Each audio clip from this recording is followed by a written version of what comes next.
Hello and welcome to Items On, the podcast where you get to follow your favorite Melee players and personalities both on and off the sticks. I'm your host, Ethiopium, and today's special guest is the Michigan legend, Ossify. Dylan, thank you so much for joining, man. What's up, man? Happy to be here. Well, let's get right into it. How I start all these interviews is what were you doing before you found Melee, and how did you get into the Melee scene? Yeah, so before I found Melee, um, I was like, when I started playing Melee, I was like 12 years old. Um, so yeah, around middle school. And before that, I don't know, I was doing nothing, I was just playing games. Like, I was a big PlayStation guy, just like casual gaming and stuff. Like, played a bunch of COD, played, you name it, whatever Nintendo game, Metroid Zelda. But yeah. Um, and then getting into Melee, uh, Smash 4 came out like a year before I started playing.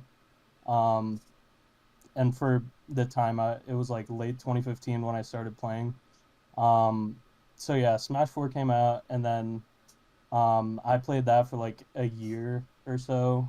And I was just playing with my brother. Like, we would just grind Smash 4 every day, just like load it up, play Smash 4. But then, like, out of nowhere, one day just like, yo, I don't know about this game, man. Like, I feel like Melee's way better.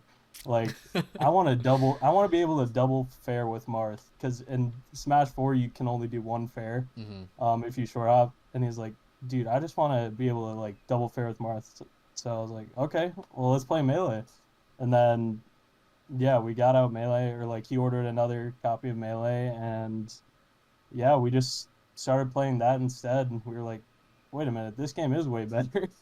So yeah, we just had more fun with that, and yeah, kind of just grinded it ever since then. Never went back. So So what like year was this then? Like, cause you're saying like you're around like middle schoolish age at this point, right? yeah, I started playing when I was 12. So 2015, like late 2015, I started playing Melee. And you were talking too, like you were saying how you used to play video games back in the day. Like your fam, I feel like your brothers like were pretty decent gamers and all that. And so like, was there always that competition growing up? Like, were you always competitive when it came to melee or to video games in general, or was that like your first entry into being competitive through video games was like Smash Four and Melee? Oh no, it went deep, like way before that. Like I was saying, Call of Duty, I played a bunch of that, like, because he played that, and I remember just like playing Modern Warfare 2 for the first time with him, and I'm like, bro, let me learn the controls. Like, he's just killing me. I'm like, dude, what is wrong with you? So yeah, we definitely just had that like way before even Smash 4 or Melee. It was just kind of always like a thing, because we just played like whatever game one of us played, usually the other one just played it too. So Yeah. yeah. Do you? I mean, like, how did you go then from like, all right, I'm playing against my bro. We short fair, short hopping fair with Marth now. I like it. You know what I'm saying? Mhm. To all right, like, how did we get into the melee scene then? Because I feel like that's a big jump, right? Yeah, so at first, like I was saying, it was just like me and him playing each other. Like, I think it was a year before we went to our first tournament, or no, it was like 6 months, somewhere around there.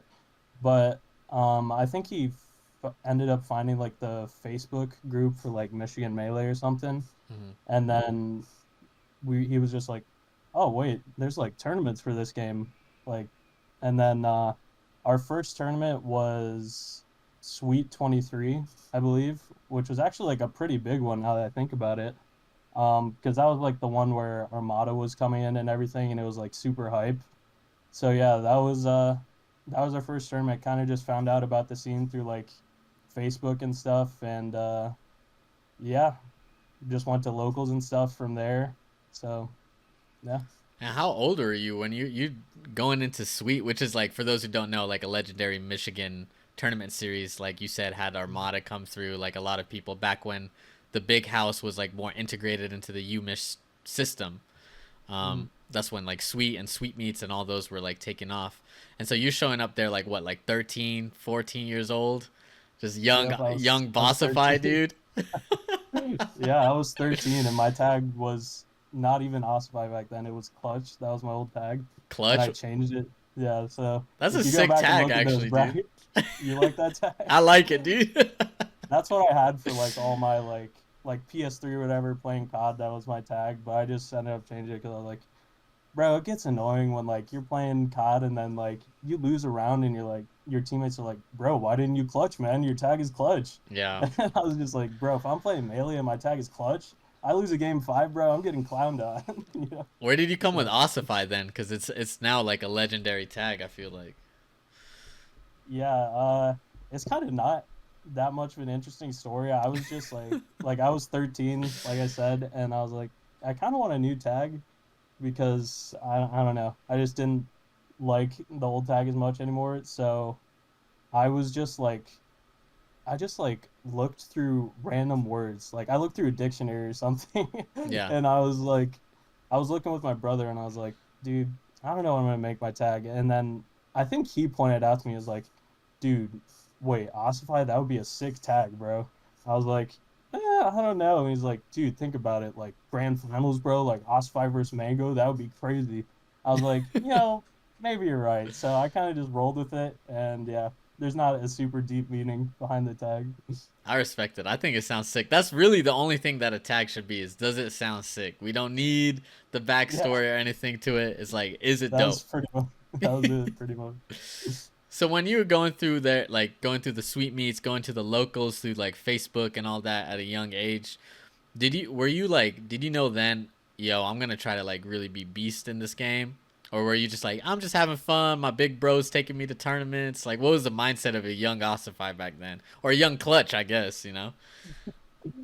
Yeah, I think it was a little of both. Like I definitely knew like I wanted to try to get good at it, but I wasn't necessarily sure like what that process looked like. So I was kind of just going through it with my brother Devin, and I don't know, I was just having a good time. Like I don't think I was taking it too serious, but I was mainly just trying to enjoy it with him because like I only went to tournaments if he drove me and stuff.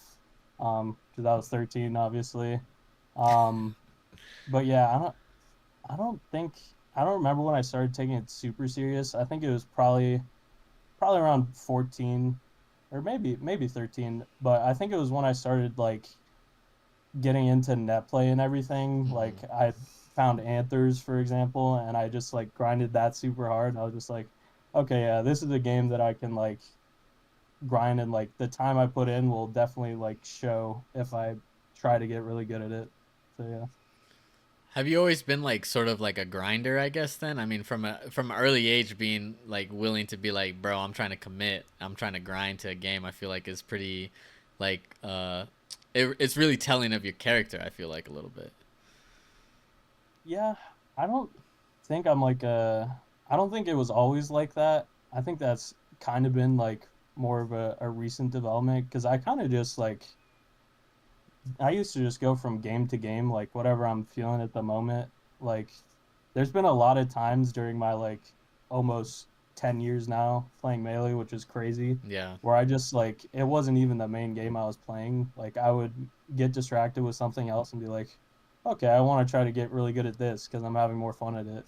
So, I don't know. It's kind of like an on and off thing for me. Obviously, right now I'm like still grinding and everything, Yeah. but yeah, I think it just depends on like the situation, like how I'm feeling, like motivation and all that. What were So, some of the other games that took your interest away from Melee? let's see. The first one, if we're talking like competitive, I never really grinded like competitively to the extent that I do in Melee and any other game. Mm-hmm. Um, but like Hearthstone, for example, I played that for like a long time and like got pretty high ranked. Um, Not like playing tournaments or anything, but just like grinding ladder or whatever. And then Valorant 2, like I tried to get really good at that game. I got pretty good. I was like, I don't know, immortal for the people who play Valorant. Um, so like not super super serious to where I'm like trying to be the best at the game, but like um to the point where like I want to at least try to get good at it and have fun and whatever, you know. Yeah. So when you started, were you playing the bird? Were you playing Falco, right? Or was it different? Because I know you played a lot of characters, I feel like. Yeah. When I first started playing Melee, I think for the first like 6 months or so, I actually didn't have a main. Like I would just switch between like around six characters. It was like six of the top tiers, so like Falco, Fox, Marth, Sheik, Peach, and Falcon. I think those were the ones I just like switched between, like whichever one I'm feeling. And then the way I picked my main, it was kind of dumb, but it's pretty funny. I just like I told my brother, I was like, dude, everyone who plays this game has a main, and like I'm just over here switching. Like, what am I doing? I'm never gonna get good. So, I told him, I'm like, okay, let's run like some best of threes with all of my characters, and then I'll pick after that. So we ran them, and then I don't know what it was. I think maybe I just did the best with Falco, but I was just having fun. I was like, all right, you know what? I'm playing Falco. You know, I did good in this singular best of three, so I'm playing Falco. How long did that last? How long did the bird last? Because I've played your bird and it's evil. It's literally evil. Um, yeah, I played Falco for from like 2016 to 2020 or like 2021. I didn't really start like only playing Marth till 2023, honestly. So yeah, it was a long time, like around 5 years. So yeah. Now, a lot of people maybe that aren't in the Michigan scene feel like you burst into the scene, a couple years ago, let's say. But in reality, you've always been a killer in Michigan. I mean, there's some old school PRs that you could see with your name on them. Um, was there like ever a moment where you thought like, hey, like I can take this to the next level, or did it just like happen naturally, if that makes sense? Because you were always like a really good player and like always was competing at like a good level at the regional level, but then it like turned up a notch in the past couple of years. I feel like when did that switch happen for you, and was it like a switch that you had to eternalize or internalize, I guess? Yeah, I think there were like a couple milestones for that. I never really like played for the goal of just winning everything or like being the best. Um, but yeah, I think when I kind of first started to feel like, whoa, I could try to get really good at this. One of the first moments was like winning the Michigan Arcadian. I won like the one in 2017 or whatever, Mm-hmm. and I was seated like I don't know 33rd or something for that, like pretty low, and no one expected me to win that. Um, so I was like, that was I think the second tournament I ever won. The first one was like a local or something, and I was like, wait, I just won, even though there's no ranked players, like I won this tournament over like almost 200 people. So I was like, okay, that's a good sign. Like I'm getting better. Um, and then after that, it was probably like getting my first top 100 win, which was like 2018, so a year after. I'm pretty sure it was a Here Be Mid Tiers, like Here Be Mid Tiers 4 or something, which is like a regional in Michigan. Yeah. I beat Prince Abu twice and won that tournament, and that was like my first top 100 win. So I was like really excited about that. Um, so yeah, those are some two like early milestones I'd say, which like kind of gave me some motivation to be like, okay, I'm getting better. Like I can try to pursue this and be like good at it. So yeah. I want to go back to something, it's like it's interesting that you said that I never really had that goal of like being the best or I want to win everything. What were some of your goals then? I mean, was it just like the path to improvement? Was it just like I'm having fun and this is dope, so I'm just going to keep showing up? Like what was some of the things running through your head around that time in 2017, 2018? Yeah, I think a lot of it was just having fun. Like improving because, like I was saying earlier, like it's a game where the amount of time you spend like really shows in like how you play and everything. So I was just like, yeah, I don't know. I just want to get as good as I can be and try to be cool, you know? Like what I was doing back then, I would just like get home from school and I just like go on YouTube and I look up mango combo video or like I just look up Falco combo video. I'm like, okay, I'm gonna try this on Anthor's Ladder today. Let's do it. So yeah, a lot of it was just like trying to looking at like the goats of the game and just being like, okay, let me try to take as much inspiration from this as I can and like try to see if I can get to a point where any of that is possible.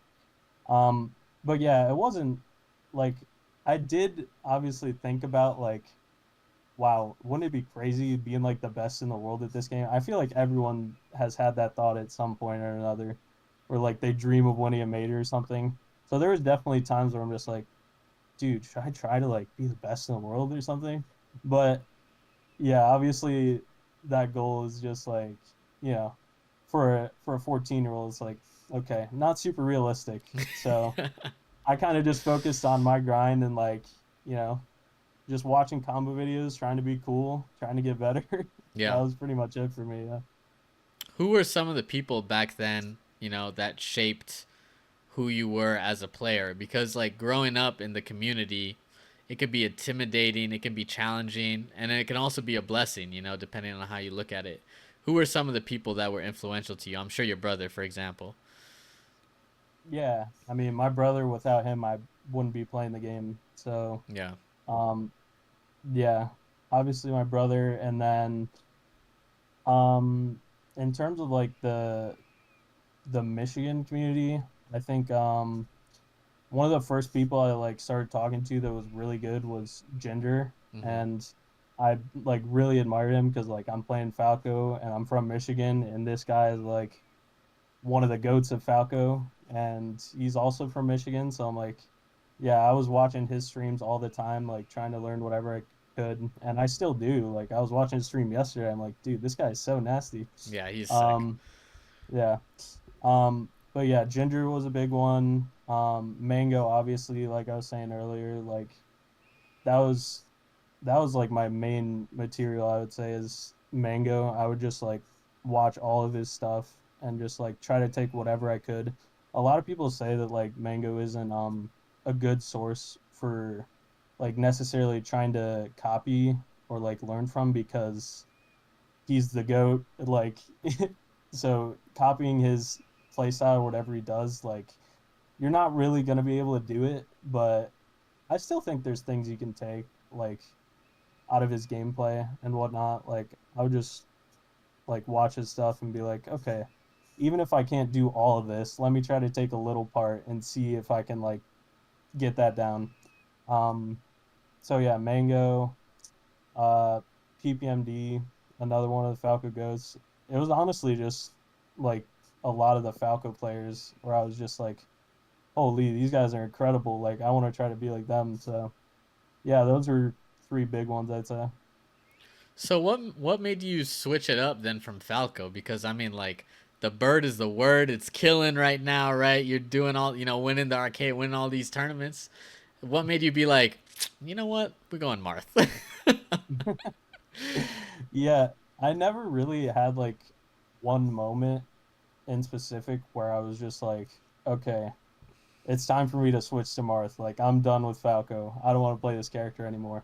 It was more so just a slow thing where I started to play more Marth and I was just like, okay, I think I'm having more fun. Like I gradually just ended up playing more Marth. And there was a time from like 2019 to 2022 or so where I kind of just played both of them. Like I was pretty much a dual main where I would switch like depending on the matchup or whatever I'm feeling. Um, so yeah, I think in like 2023-ish, I was kind of just like, okay, I've played only Falco. I've played Falco and Marth together. I kind of just want to try and see what playing only Marth is like, and I'm having more fun with them anyways. So that was the main reason I'd say.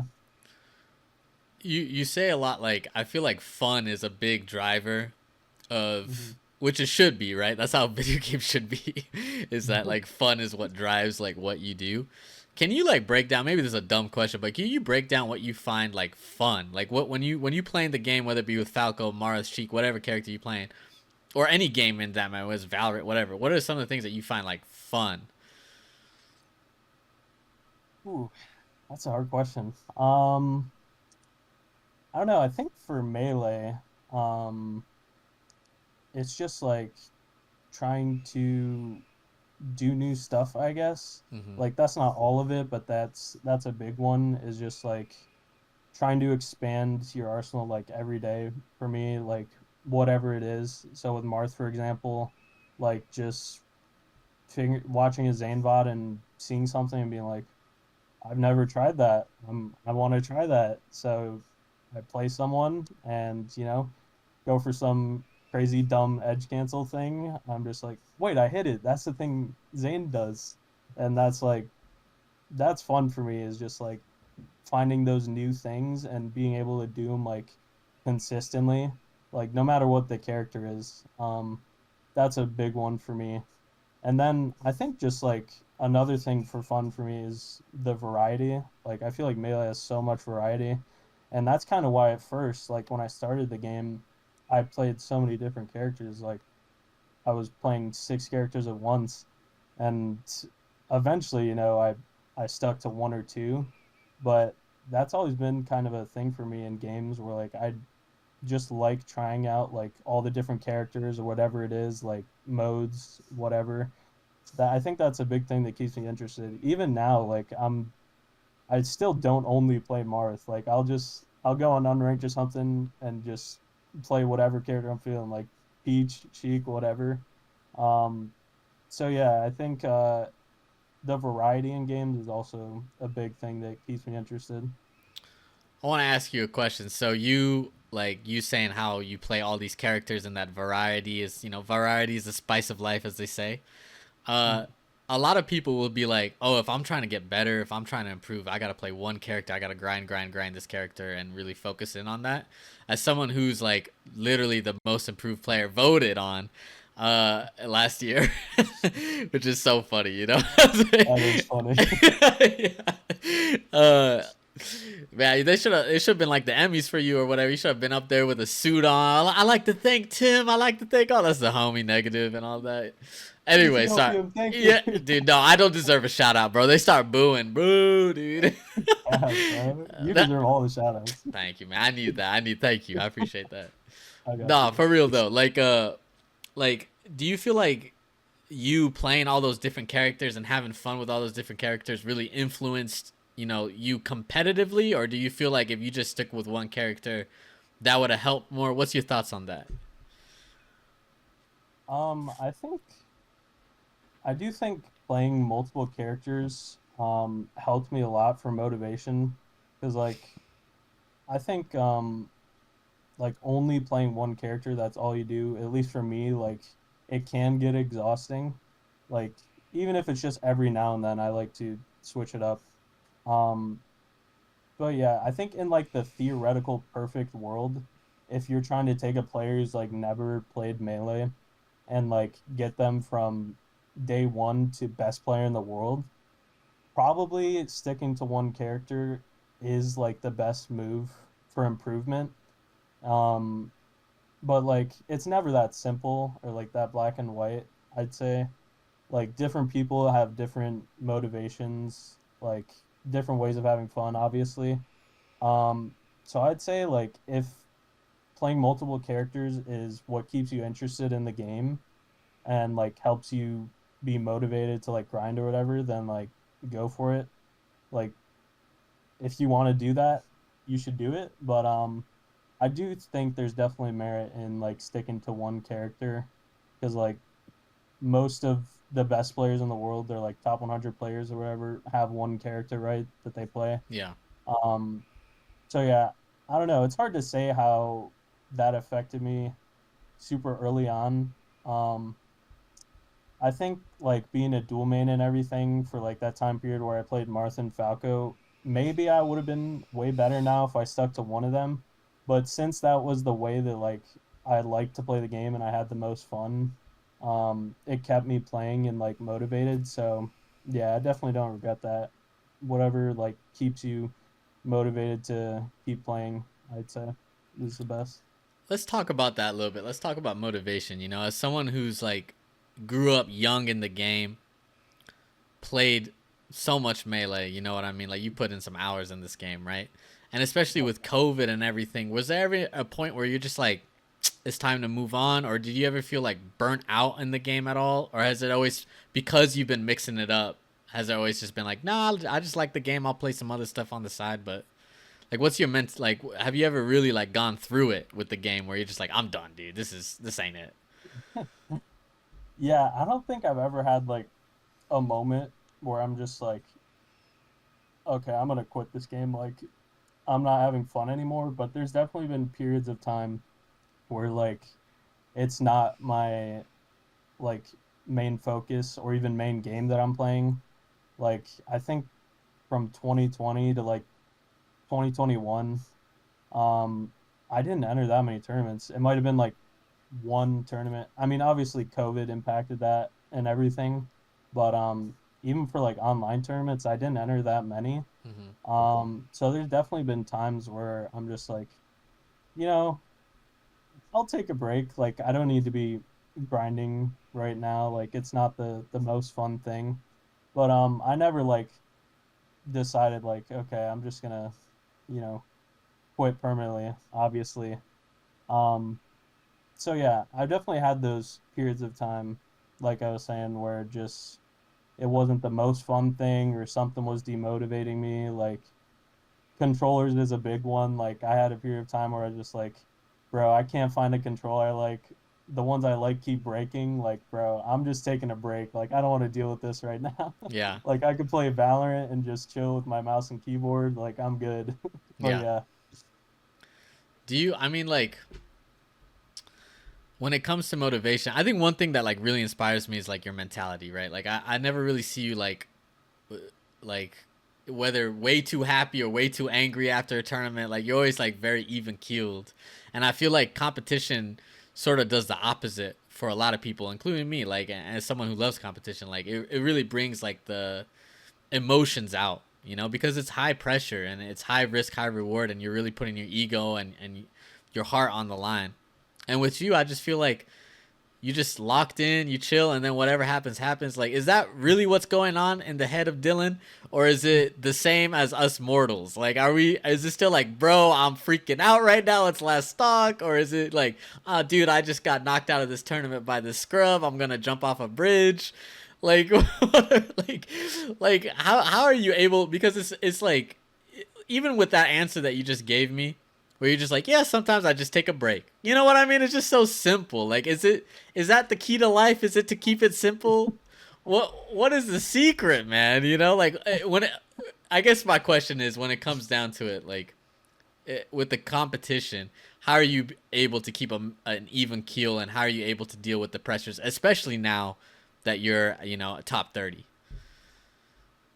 Yeah. I don't think there really is like a secret or anything because I think it's different from person to person. Like what might be good advice for me might be terrible advice for you and like vice versa. So I think it really just depends on the person. But for me, I'd say a lot of it is just like trying my best to after every set or whatever or like stressful moment just like take some time and like not react immediately. I know that's obviously easier said than done because like sometimes, you know, you're emotional, it just comes out. There's no like filter or anything. But for me, I try my best to like, you know, if I lose a close set or a hard set and I'm just like really upset or sad, I just like take a moment. I try to kind of find like a quiet place or something and just like be with my own thoughts. Because I think right after something like really emotional or something like that where like maybe you're super invested and then like you lose a set like you were saying and you really want to like crash out or something. um I think that's like a time period where you're not at like your most your most logical or like um intuitive or stable position, you know? Hmm. Like you can't really think super straight after something like that. Um in my opinion. I think maybe some people can, but for a lot of us it's just like something that you just want to react to in like maybe a way that's, you know, not the best.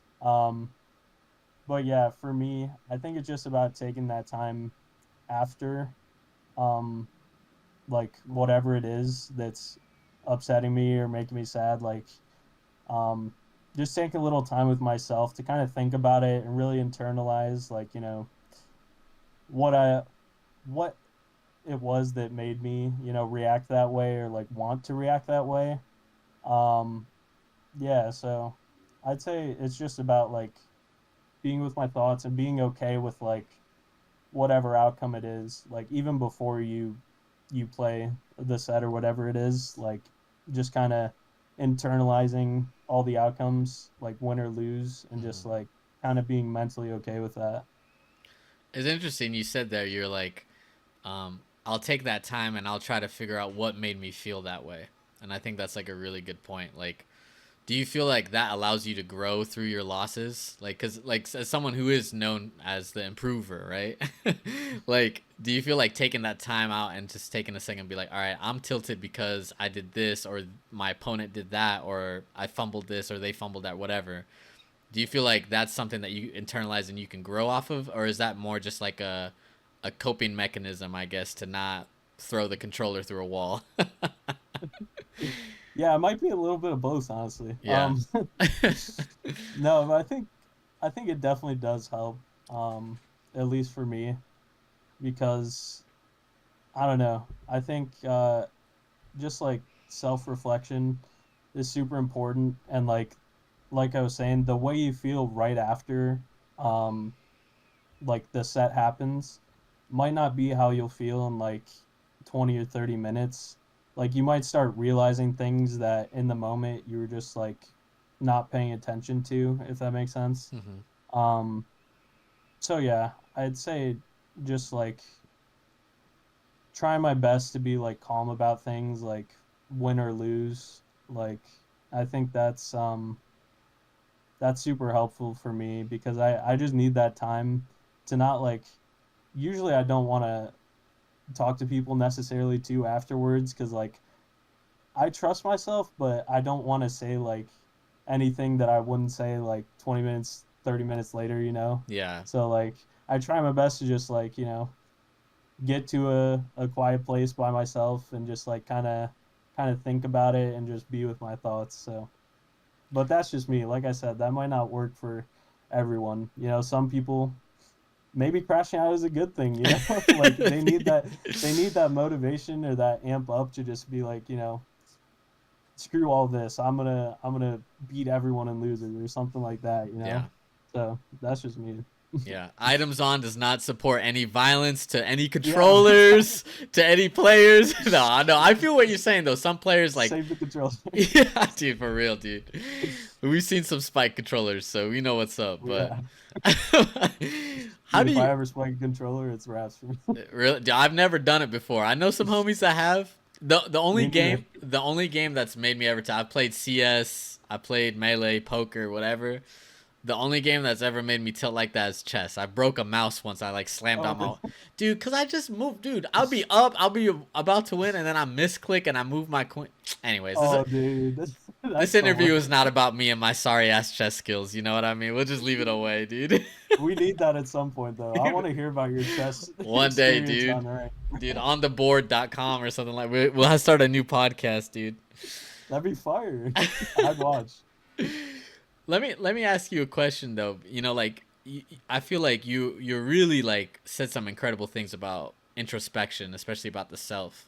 Do you feel like being able to have the medium as melee, especially at like a young age, to learn those things and like how to control those feelings has helped you outside of melee, outside of the sticks? Yeah, I'd say so. I think it's I'm not sure to what degree, but I know at least like some things that I've taken from Melee and like competition, everything has helped me like grow as a person because I didn't really have that outlet otherwise for like competition or anything because like besides playing with my brother, I wasn't really like doing anything in terms of like tournaments or like even competing and stuff outside of that. Like I didn't really super play like sports or anything competitive like that. Um so yeah, I'd say that was like it definitely helped me learn some things about competition and just like how to be okay with, like winning and losing in the game, in life, taking L's in life. There's similarities that you can draw. Not to say that you should use Melee as like a blueprint for how to conduct yourself in life, Yeah. but I think there's definitely things that you can take and kind of internalize to help you like in Melee that help you in life and vice versa. So yeah, for sure. Well, I guess like along the lines of that, one of the things I feel like has helped me a lot, that Melee's taught me is like how to handle high pressure situations. Cause like, I mean, I've never been in the situation that you have, but even fighting for my life, trying to get out of pools, you know what I'm saying? I'll be Yeah. nervous. My heart rate's going up. I'm like, this is all or nothing, dude. And and it's like being able to like handle that type of nervousness and intensity has helped me like when I have to give a talk or when I have to like I'm on a deadline for work or for school or whatever um as someone who's been in those super high pressure situations like up on stage playing against the goats of the game, what are some of the things that you're telling yourself when you realize like, oh, like I'm nervous, or oh, it's last stock? Like, do you have any mantras in your head, or are you trying to keep like completely blank? What's the thought process inside the game? Yeah, so I don't think I have any like go-to like catchphrases or anything that I'll say to myself last talk. Yeah, I think it just depends on the moment and like what situation it is. Um, because I don't know. I I think just like sometimes you can't control what comes into your head like last stock or like in an intense situation like that. So for me it's just like all right, keep the intrusive thoughts out. Don't think about, oh, I'm about to beat this person or like this is so important. Um, Although sometimes I think that can help, like if you're really motivated to like you want to win and you're like, okay, I have to win this. I refuse to lose. Like so, that works for some people. I've tried that too, and I think it can be helpful. But a lot of the times for me, it's just like, okay, I'm in this stressful situation. Just play the game. Like I've been playing for the last 15 minutes. Like I can do 1 or 2 more minutes of this stuff. So just like keep playing the game you've been playing and like focus on what you want to do. Like how do you hit the other character or like something like that. Like just focus on how they're moving, and I think a lot of the times just like muscle memory takes over and like whatever you're prepared to do. I think that's like some PPMD said one time in like a documentary or something is like whatever you came prepared to do is what you're gonna do in those like last stock situations. So if you're prepared, then maybe something beautiful happens. If you're not prepared, then maybe something bad happens. Like it all depends on that muscle memory you've built and like how well you've prepared for the situation. So yeah, I think a lot of the times it's just um, how much did you prepare for that situation, and if you can keep your mentality like locked in to whatever you want it to be. I don't think there's necessarily like a good or bad mentality, but just whatever works for you in that moment. I'd say. That's interesting. I like that. I have one more question on that, and then I'll switch it up a little bit with the questioning.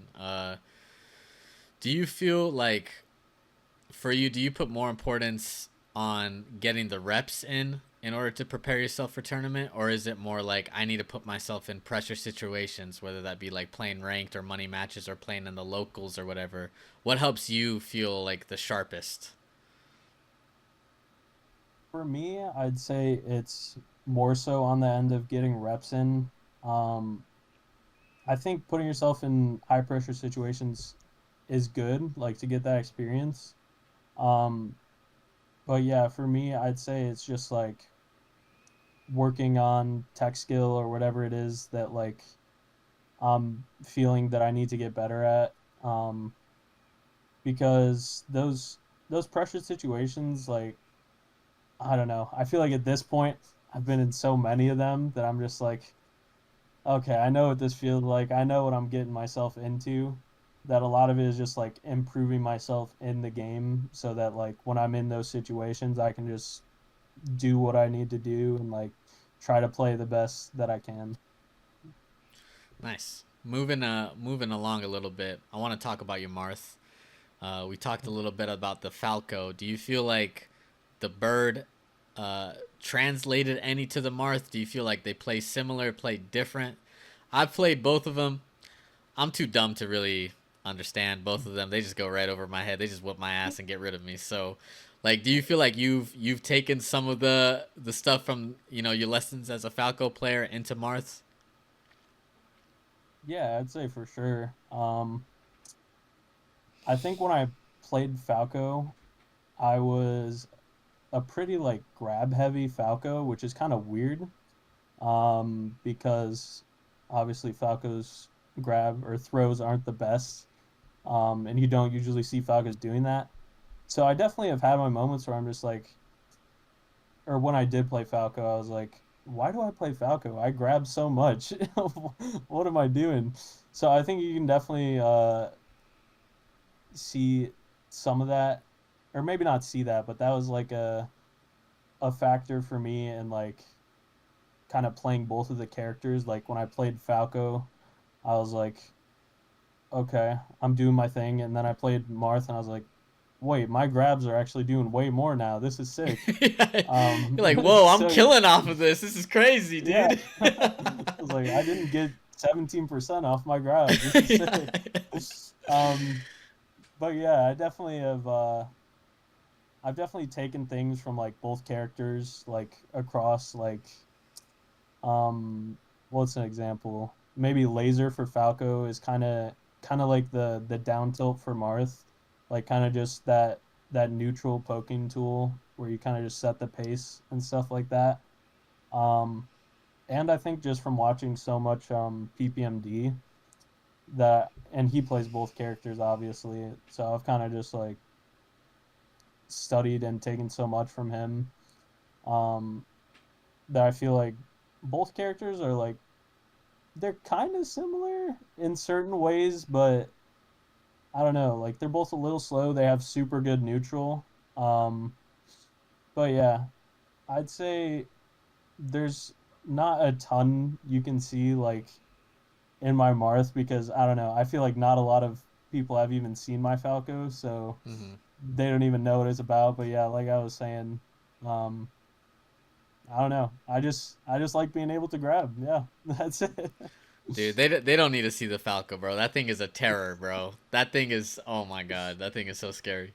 Uh, I feel like I definitely see, like guys like PPMD in your Marth. I see Zane in your Marth, but I do believe that your Marth is undeniably unique, right? How would you describe what makes your Marth unique? Um, I guess I would say just being willing to like take from every different like Marth player and kind of try to like put the stuff that I think is good and like I like about them into like one Marth or whatever. I don't know. I'm not saying I'm like the perfect combination or anything like that, No, but I get what just you're like saying. Yeah. just that I like to take inspiration from everyone and I feel like a lot of people will like disregard players if like they're not a certain skill level or like they don't like the way they play or something like that. And I'm just like, I feel like you can learn something from pretty much everyone in this game. So yeah, I guess I'd say just being willing to take from like every source that I can to like try to do something unique or something that I think is cool in the game. Do you feel like, speaking of like taking in, learning new lessons, whether it be from other players or from what you've learned playing the game, do you feel like you're able to do that maybe better than other players? Or do you feel like you're less stubborn and being like, oh, I need to get rid of this piece of my play? Or do you feel like maybe you just play a lot and that's what happens? What are your thoughts? Yeah, it could just be that I play a lot now that I think about it. Yeah, I don't know. I think it a lot of it might be because my main source of like analyzing and like stuff like that is just watching other people play.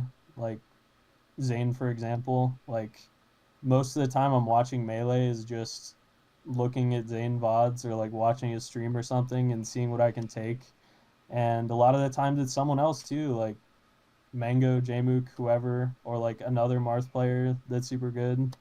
Um, or they don't have to be good. They could be an O2er, and I'll still like watch a set and be like, "Wait, this guy was cooking with that idea. I like that. Yeah. I'm gonna try that." So yeah, I think it might be a little mix of both. Yeah. I want to talk about like your rise a little bit, right? Not necessarily like the rankings or whatever, because I'm anti-ranking. You know me, bro. Uh, Screw the but rankings. that's what I'm We don't saying, need dude. Who them. wins and who loses? That's all that matters. Who wins and who's sick. That's what matters, right? Exactly, The exactly. streets know who's sick, and the tournament we know who wins because the wallet's a little bigger than the other guys, right? But Facts. but like as someone who's literally climbed up the ranks, right? Michigan Arcadian broke through top 100, now top 30, and still climbing. I believe that you're gonna have a great 2025. At least I'm saying that into the air, right? Thanks, man. Appreciate it. You know what I mean? I got you, bro. Uh, what were some of the lessons that you felt like, like when you broke through, let's say top 100, top 30, whatever, like some of the things that you felt like you had to learn, like, oh, this is different once I get to this level, like playing a guy like Mango or Jmook or whoever versus like playing, maybe in the regionals or playing in the locals or playing in the Arcadians. What were some of the things other than like I guess the obvious, like, oh, they hit their stuff, they have better DI? Where there's some like little things where you're like, ah, I get it now. I got to do X, Y, and Z. Okay.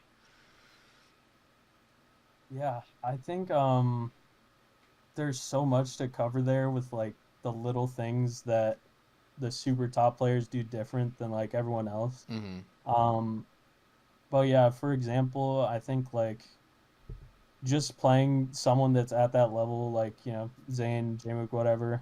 Um, something I notice is just how like consistent they are, and that may sound like simple, like oh they just hit everything, but I think it's a lot of like just mentally being there and willing to like do what they know what they need to do and execute in a match and just like keep doing it like no matter the situation.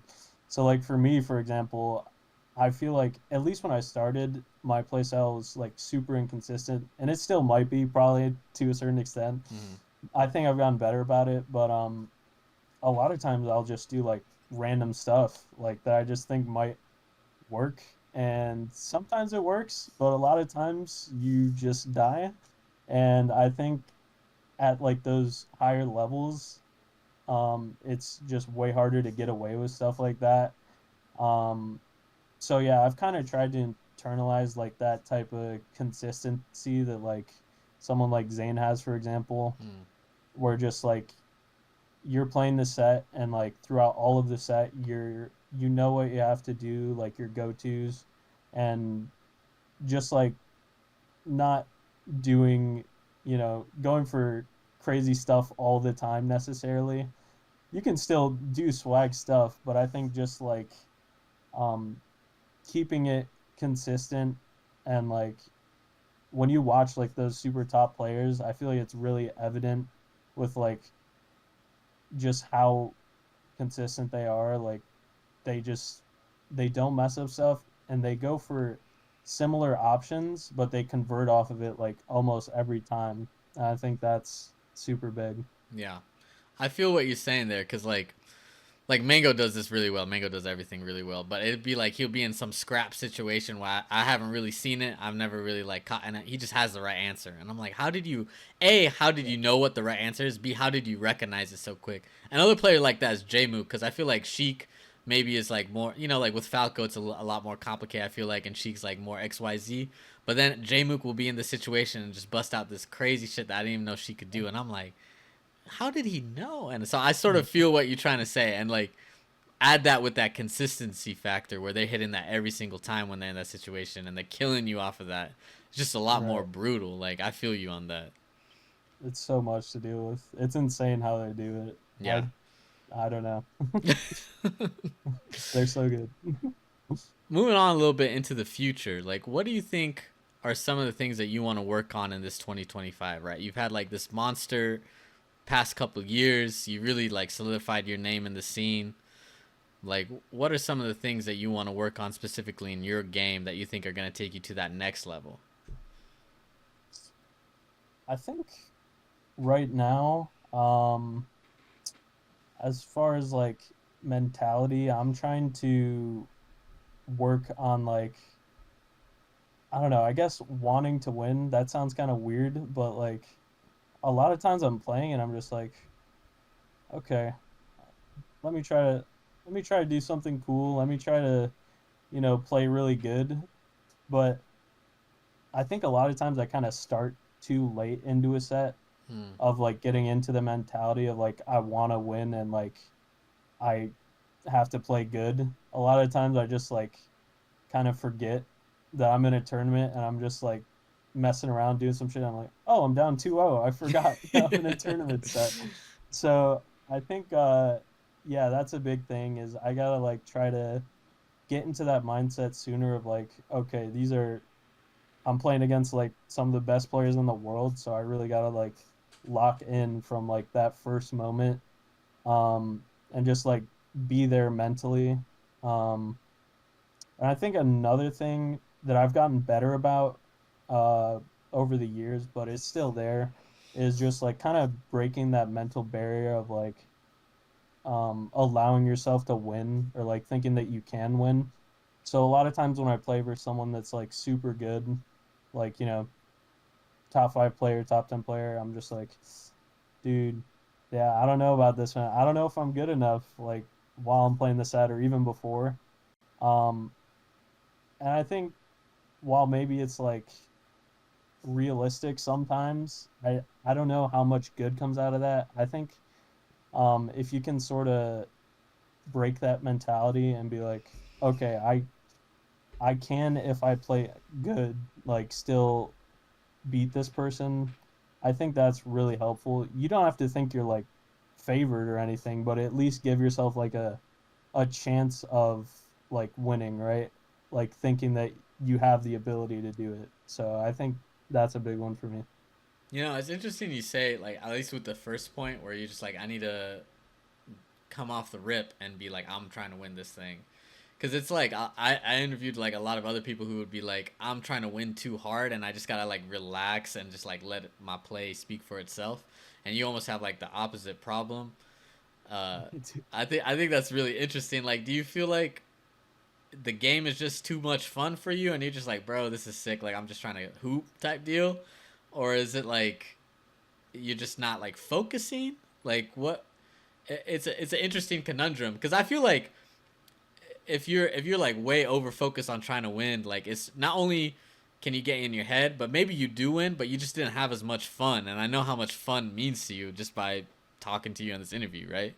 So like, do you Right. feel like you have to find that balance for yourself specifically a little bit?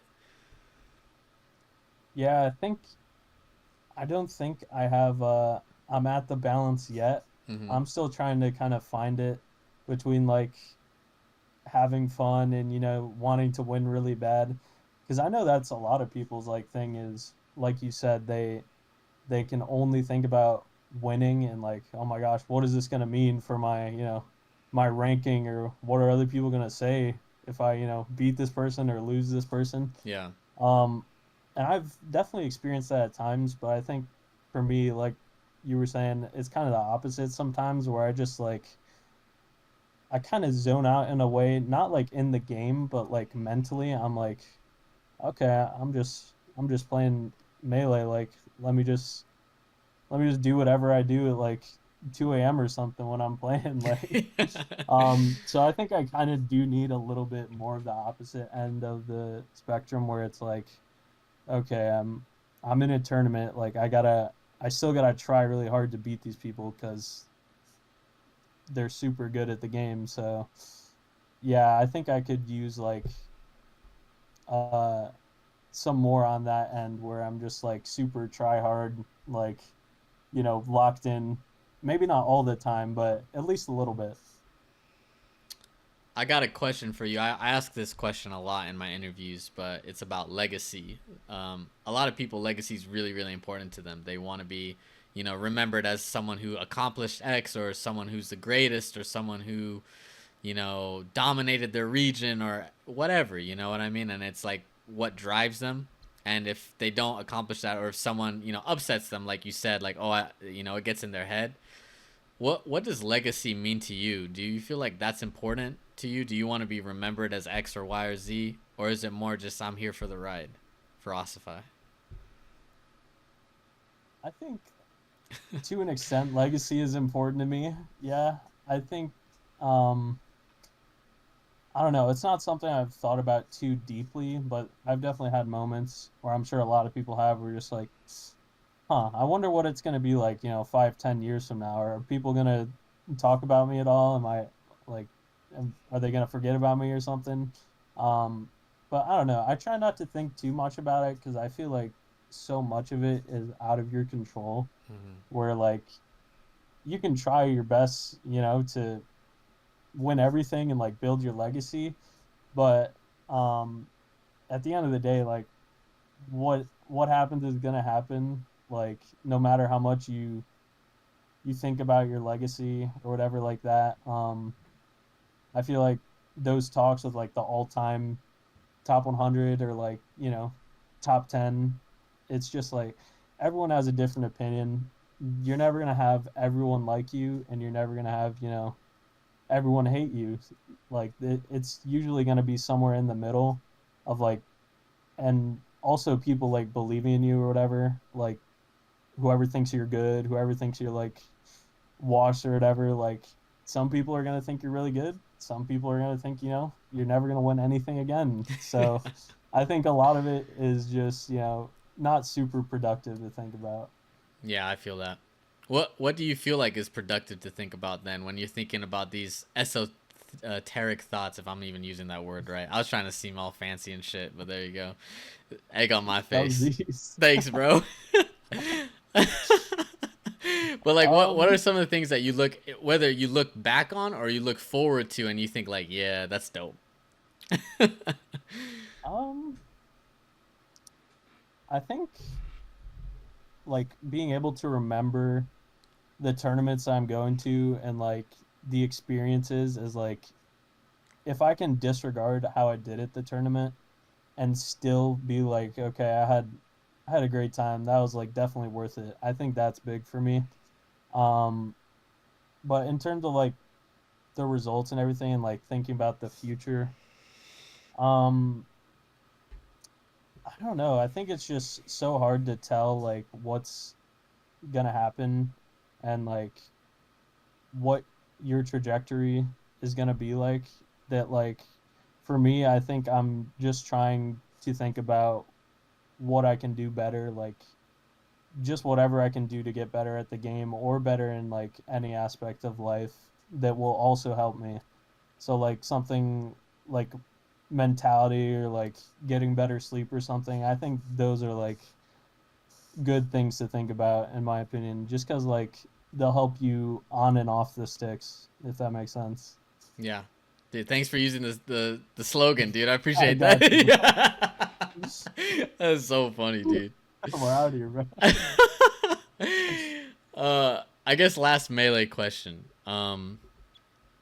What do you think is like, whether it be a tournament run or a moment or a game that you look back on that's like your proudest achievement so far? Something that you're like, dude, I can't believe I did that, or like, yes, I won that. Is it the Arcadian? Is it beating Mango? What is it? Um, damn, that's hard to pick one moment. You can give us a Um, couple. We got all day. hmm. Yeah, I honestly the first thing that came to mind was that Zane said at Big House because even though I didn't win, I think that was probably like my favorite set ever, at least that I've played.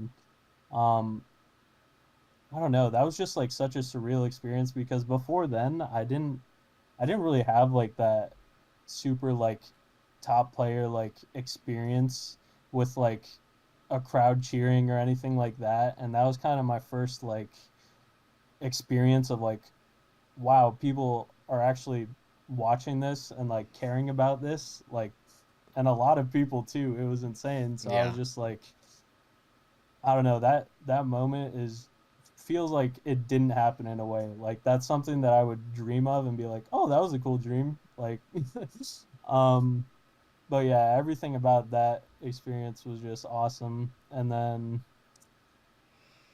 yeah, I don't know. Honestly, I'm gonna leave that moment because I feel like that was just my favorite melee experience so far. So Bro, can I yeah, tell you something actually? That I'll tell a little story, I guess, right? Fuck, it's my podcast. I can say whatever let's hear it. the fuck. I remember that got like I was on Start GG. I'm just watching the homies play, right? And at Big House, shout out Big House. And I see like, oh, Zane Ossify is gonna play, so I pull up a seat like 10 minutes before, and I didn't think it was gonna. I thought like the homies were gonna come through or whatever, but some people were gonna watch, and then like I love you, but I was like, Zane's on fire right now, like it's gonna be a cool set, and then we'll go on our way, bro. It was for those who weren't there, right? It was packed. I've never seen. I've been to a lot of tournaments. I've been playing this game for a while. I've never seen anything like that in my life, where people were videotaping other people videotaping to watch the set. There was people holding up like numbers like behind y'all. There was at least 200 people. Like I'm not even joking. People from there was everywhere from like Axe was watching to like Smash 4 pros were watching. The whole place shut down. The games were insane. They were insanely good games. And I feel like for me it was almost like a spiritual moment. That was by far as a spectator my favorite moment. I think the only thing that rivals was seeing Amsa win that one time at Big House, but like it really felt like what the community meant, where it's like this ultra competitive tournament, but also like the melee was there, like they were playing melee, bro. It wasn't no sweaty, it was melee. The crowd was going nuts. Everyone was there was no like negative cheering. No one was like booing. It was all like everyone was so supportive. Everyone was dapping each other up after the game. Everyone was people were hugging each other. I don't think people understand. People were in tears. I saw multiple people cry after that set that had nothing to do. I don't know if maybe they bet on you and they lost money or whatever.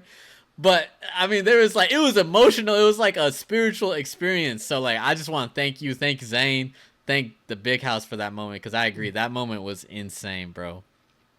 Yeah, dude.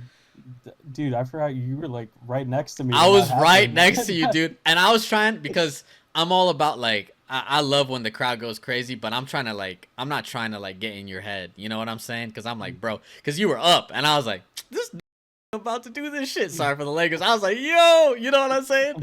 So, so I was like, I'm not saying shit, but the whole time I'm like moving my chair like this because I'm like, my man is about to do it, and I don't even care who won or who lost. That shit was so lit. So shout out.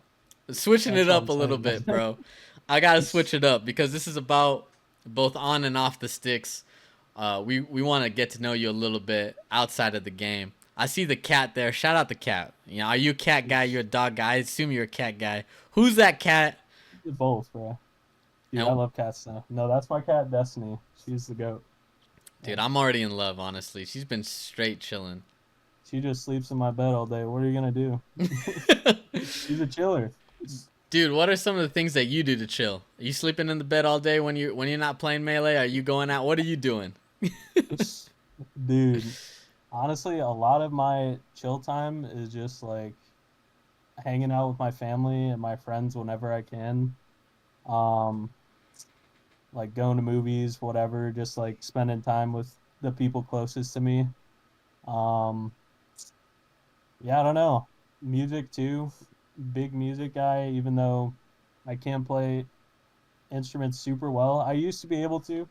I Really? was yeah, I was a big band guy like middle school, high school, like I played the trumpet for like 2, 3 years. So I was like that was probably the best I've gotten at an instrument, but I don't know. I still love playing like guitar, drums, whatever. Like I don't do it super well, but I'm at that point where I can at least have fun with it and like kind of mess around. So yeah, I love music.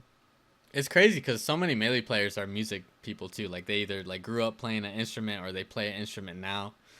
Uh, what music are you listening to right now? Like, what are some of like your inspirational? Not inspirational, but your top. You know what I'm saying? Like, inspirational. I don't know what I'm saying, but Dude, who you listen to? Who are your honest, go tos? dude, right now I'm listening to a lot of just hip hop. Like I've been listening to ASAP, been listening to Tyler, Kendrick. Yeah, Because I kind of been like a big like pop person like my whole life. Like I just love a bunch of pop music and like R&B. So yeah, this year I've kind of been trying to like expand and like listen to new stuff that I wouldn't. And yeah, I've just been loving a bunch of rap music. So that's dude, recently. that's so funny to hear. I could just I was gonna joke and be like, oh, the new Playboy Cardi album or whatever. You listening to it? It's like I maybe he is listened though, to it. dude. What do you think then? What do you think, dude? We need to get the Ossify rating 1 to 10 right now. What is that Cardi's new album Dude, like, bro? I don't know, man. Dude, you know Fantana, right? Yeah, dude. Yeah, I'm gonna give it this record light to decent seven. Yeah, dude. No, but I don't know. I thought it was all right. It wasn't like my favorite thing, but I think Yeah, there were some songs that I was going back to. I'm like, okay, yeah. I could keep this on the playlist. So I agree. I don't know. I Yeah, respect that take. I respect that. I'm yeah, not like the hip hop aficionado or anything, but I listen to hip hop too. But I was like, yeah. this isn't no Die Lit. I'm a big fan of Die Lit. Check that out if you haven't checked that Hmm. out. But I was like, it's okay. You know, you can tell he's on Molly when he does it. But Dude, I was funny story. I was watching the Kai Cenat stream where like everyone was waiting for him to drop it, and he just delayed it like 10 hours or something. It was insane. And then Kai Cenat's calling him, and he was like, "When is this shit gonna drop?" And he just kept delaying it, but it finally dropped. So dude, yeah, I think it's but so funny. Like it took forever to drop, and then it obviously is not mixed correctly at all. Like I have to change the the volume on the songs depending on which song it is. Like that's how bad the mixing is. You could tell like some of the songs are dude, supposed to lead into each other, but they don't. They're just on different track lists now. So he just dumped like 30 tracks. He's like, all right, here it is. Like I was like, bro, I thought we were waiting for something like the cohesive like thing. It's like, the all right, whatever, masterpiece, dude. bro. The intro, what does it pop out? I had to Yeah. turn the volume down a little bit. My ears are getting destroyed. uh, Dude, what's your favorite album? What's your legendary like? Mine's To Pimp a Butterfly. I love like that album to me is like glorious to me. What's yours? My favorite album ever, or just Yeah, like hip hop? ever. Oh, I gotta pick just one album ever. Hmm, You can give me a couple if it's too close. dude, that's such a hard one. Um, okay, so like I was saying, I like pop lop, I like rock. There's this band called Wallows that I love. They have an album called Nothing Happens that I super love. Um, and then let me think of a hip hop one. Um, dude,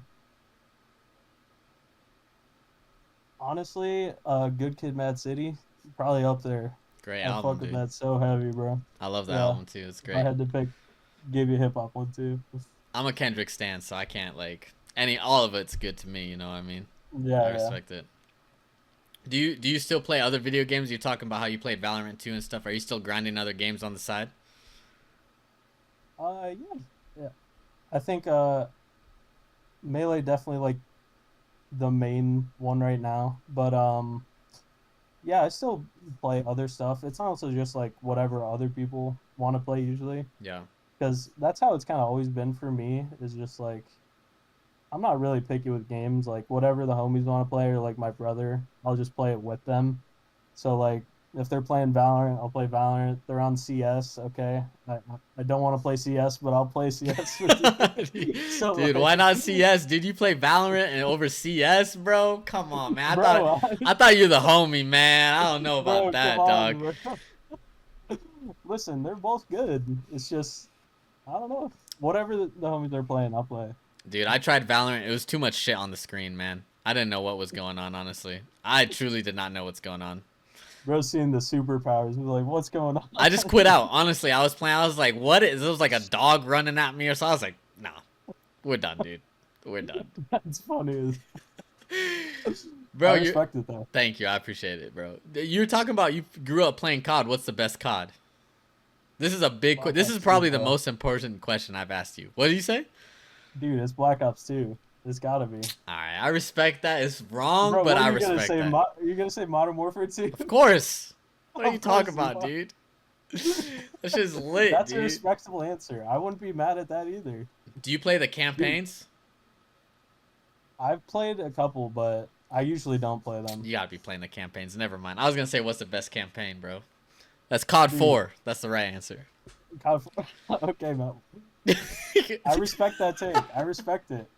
I think I played the COD 4 one, so I respect that. You said you're into movies too. You be watching a lot of movies. Yeah. What? Dude, Go ahead. sorry, go ahead. No, no. This is just your interview. I was just gonna say I've been like grinding horror movies recently. Like that's my Really? favorite genre. So Do you get just scared? every night, yeah. I do get scared, but I mean I like being scared. So Really? I I don't know. never would have thought that, bro. That's crazy. What's your favorite horror film? Which ones have you seen lately? Cause I'm not woke to these horror films, honestly. Oh really? My partner be showing them. And that was really the first time I really started watching horror films. So I'm like, I mean, Dude, this I shit love really them, isn't bro. that scary though. It just be loud. Just when you Yeah. least expect it, then it just be loud. But it isn't like anything that like I'm like, whoa. So are there any movies where it would scare me, bro? What's the movies I need to be watching?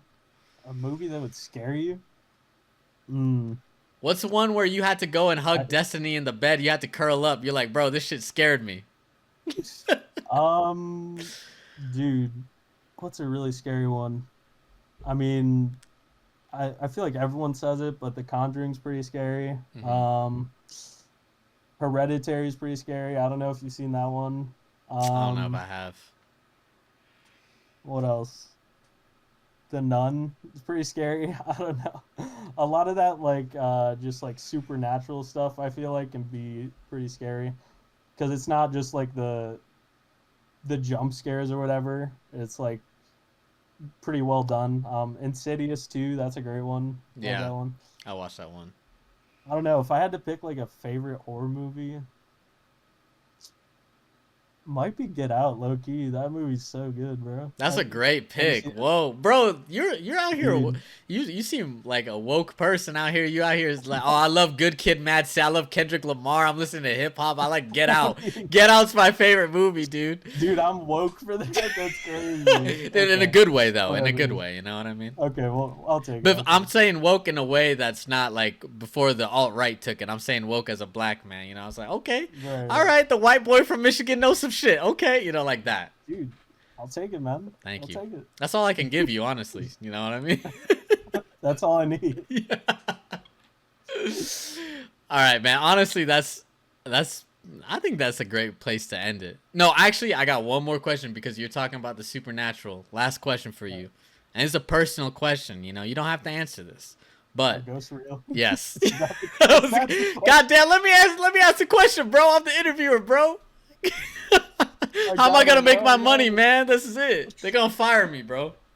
Dude, I'm interviewing you Yeah, next I time. know, dude. You're taking it over. You're just running the podcast now. I'd be down. All right. Wait, you said our ghosts real? Yeah, Wait, you I believe in said it. our ghosts real. Any Um, supernatural, you believe in that? Angels, demons, ghosts, spirits. yeah, I think so. Respect. I think it's real. I can't I can't say whether everything's real, but I think there's at least some stuff within that realm that's real. There you But go. that's just my opinion. I don't think there's any way to know. No, there's no way to know, That's dude. my There's opinion. no way to know. But I mean, if Bossify's saying it's real, I'm sort of I leaning guess it towards it's has to real, be. dude. It has to be. All right, we'll end it there. Dylan, thank you so much, bro. For real, I really appreciate it. Dude, it was a pleasure. It honestly was a great time.